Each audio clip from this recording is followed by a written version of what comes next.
मैंने इश्क किया था उसकी सजा भी मैंने पाई.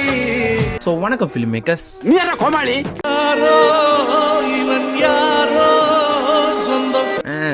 அப்புறம் எப்படி இருக்கீங்க? மலை நல்லா இருக்கியா மலை? ஒரு 2 months ஆச்சு வீடியோ போட்டு. 2 monthsல நிறைய நடந்துச்சு film makers.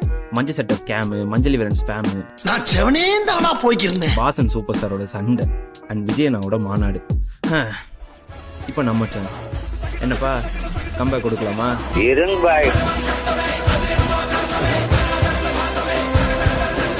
Why Tamil audience are so dumb? என்னடி இது? கன்னிஸ். எனக்கு மனசே கேக்கல. ஃபேன்ஸா கூட இருக்கலாம் ஃபிலிம் மேக்கர்ஸ், ஆனா கன்னிஸா இருக்கவே கூடாது. இந்த சண்டைக்கெல்லாம் முக்கிய காரணம் யார் தெரியுமா? இந்த மீம் பேஜஸ் தான். படம் எப்படிப்பா இருக்குன்னு சொல்லிட்டு ஒரு போஸ்ட், நான் யார் சொல்றேன்னு உங்களுக்கே தெரியும். நீங்க யாருன்னு எனக்கு தெரியல. அவ்வளவுதான், கீழே கமெண்ட்ஸ்ல அடிச்சுக்க ஸ்டார்ட் பண்ணிடுவாங்க.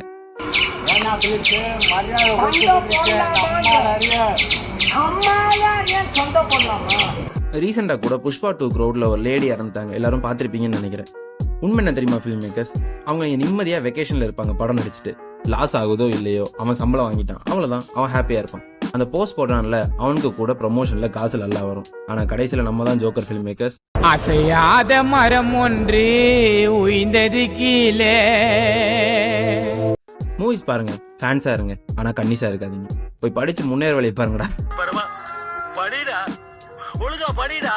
ஸோ படிவை பற்றி சொல்லும் போது தான் ஞாபகம் வருது. So this video sponsored by smartment analysis. Smartment அனாலிசிஸ்ங்கிறது ரிசர்ச் பேப்பர் அண்ட் தீசி டெவலப்மெண்ட்டுக்கு ஹெல்ப் மட்டும் பண்ணாமல் அவங்களே உங்கள் ஐடியாவை டெவலப் பண்ணி பப்ளிஷ் பண்ண கைட் ஆல்சோ பண்ணுவாங்க. ஒருவேளை நீங்கள் ஒரு medical student or health care related ஸ்டூடெண்ட்ஸாக இருந்தீங்கன்னா உங்களுக்கு டவுட்டான டாப்பிக்காக இருந்தால் கூட அந்த ஸ்பெசிஃபிக் டாப்பிக்கு டியூஷன் சொல்லி கொடுப்பாங்க. அது மட்டும் இல்லாமல் பிடிஎஸ் முடிச்சுட்டு ஹையர் ஸ்டடிஸ் அப்ராட் போகணும்னு ஆசைப்படுறவங்களுக்கு கோச்சிங் ஆல்சோ கண்டக்ட் பண்ணுறோம். ஸோ கீழே அவங்க பேஜோட லிங்க் கொடுக்குறேன். ஸோ மறக்காம செக் பண்ணி பாருங்க ஃபிலிம் மேக்கர்ஸ். நல்லா இருப்படா போடா, உன்னெல்லாம் ஒன்றும் பண்ண முடியாது. டைரக்டர்ஸ் அண்ட் ப்ரொடியூசர்ஸ் என்ன தேடுறாங்க? ஃபார் எக்ஸாம்பிள், இப்போ நீங்க ஒரு ஸ்டார்ட் அப் ஆரம்பிக்கிறீங்கன்னு வச்சுக்கோங்களேன். பீப்புளுக்கு என்ன தேவையோன்னு பார்த்து நீங்க ஸ்டார்ட் பண்ணீங்கன்னா கண்டிப்பா சக்சஸ் ஆகும். அதே மாதிரி தான் ஒரு மூவிக்கு கேப்டனுங்கிறது அந்த டைரக்டர் தான். ஸோ பீப்புள், அதாவது காமன் ஆடியன்ஸ், அதாவது நம்ம படம் பிடிக்கிறதோ பிடிக்காதோ அந்த ஸ்டோரி பிளாட்டை பொறுத்து தான். ஸோ நம்மளோட மைண்ட் செட்டை பொறுத்து தான் டைரக்டர்ஸ் வந்து ஸ்டோரி பிளாட்டை எழுத ஸ்டார்ட் பண்ணுவாங்க. 2000 crore எதிர்பார்த்துட்டு இருக்கேன், நீங்க என்ன 1000 crore பண்றீங்க? ஐயோ sorry sir. So start up ஐடியாவுக்கு சப்போர்ட் பண்றது ஒரு ஸ்பான்சர். அந்த ஸ்பான்சர் தான் இங்கே வந்து ப்ரொடியூசர்ஸ் ஆர் ப்ரொடக்ஷன் ஹவுஸ். இந்த படம் வசூல் அடிக்குமா இல்லையா, இந்த படம் லாபம் அடிக்குமா இல்லையா, எந்த ப்ராப்ளம் இல்லாமல் இந்த படம் ரிலீஸ் ஆகுமாங்கிற எல்லா தலைவலியும் இந்த ப்ரொடியூசர்ஸ் மட்டும் தான் இருக்கும். சரி ப்ரோ, அப்போ டேரக்டர்ஸ் அண்ட் ப்ரொடியூசர்ஸ் மேலே தான் தப்பா ப்ரோன்னு சொல்லிட்டு கேட்டிங்கன்னா அதான் இல்லை. ஆடியன்ஸான நம்ம தான் இங்கே ப்ராப்ளம். நம்ம ஒரு டிஃப்ரெண்ட் கான்செப்ட் உள்ள ஃபிலிமை வெல்கம் பண்ணவே மாட்டுக்கிறோம். எக்ஸ்பெரிமெண்டல் மூவிஸாக வந்த எல்லா படமும் மேக்ஸிமம் ஃபிளாப் ஆர் வசூல் அடிச்சாலும் மிக்ஸ்டு ரிவ்யூஸோட இருக்கு. ஃபார் எக்ஸாம்பிள் கோச்சடையான், புலி, இப்போ ரீசெண்டாக அந்த கங்குவா கூட செலிப்ரேட் பண்ண வேண்டிய படங்கள் தான். You should think of something big. இப்போ 2 days ட்விட்டரில் வந்து எக்ஸில் வந்து ஒரு பெரிய சண்டை போயிட்டு இருக்கு. Why there is no 1000 crores is Tamil cinema.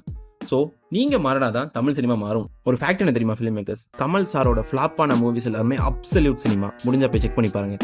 Okay bro, அப்போ தமிழ் சினிமாவில் 1000 crores அடிக்காதான்னு கேட்டிங்கன்னா என்னைக்கு நீங்கள் மாறுறீங்களோ அன்னைக்கு தான் இதெல்லாம் மாறும். எவ்வளவோ டேலண்டான ஃபிலிம் மேக்கர்ஸ் இங்கே வந்து இண்டஸ்ட்ரியில் நிறைய பேர் வெயிட் பண்ணிட்டு தான் இருக்காங்க. இன்ஃபேக்ட் அந்த சப்ஸ்கிரைபர்கள் கூட முக்கால்வாசி பேர் நல்ல ஸ்டோரி வச்சு இன்னும் ப்ரொடியூசர்ஸ் தேடி அலைஞ்சிட்டு தான் இருக்காங்க. அந்த மாதிரி பீப்புளுக்கு சான்ஸ் கொடுக்கணும். எப்போதான் நல்ல ஸ்டோரி வருதோ அப்போ எல்லாத்தையும் சப்போர்ட் பண்ண ஸ்டார்ட் பண்ணணும். இப்போ ரீசெண்டாக வந்த பிளடி பக்கர் கூட டார்க் காமெடிக்கு மீனிங்கே தெரியாமல் நீங்கள் அந்த படத்தை வந்து ஒழுங்காக பார்க்காம விட்டுட்டீங்க. ஸோ அவ்வளோதான் film makers, don't be dump மக்களே, புரிஞ்சா? அப்போ தான் நல்ல ஸ்டோரிஸ் வரும், தமிழ் சினிமாவும் மேலே. ஸோ தேங்க்யூ ஃபார் வாட்சிங் ஃபிலிம் மேக்கர்ஸ்.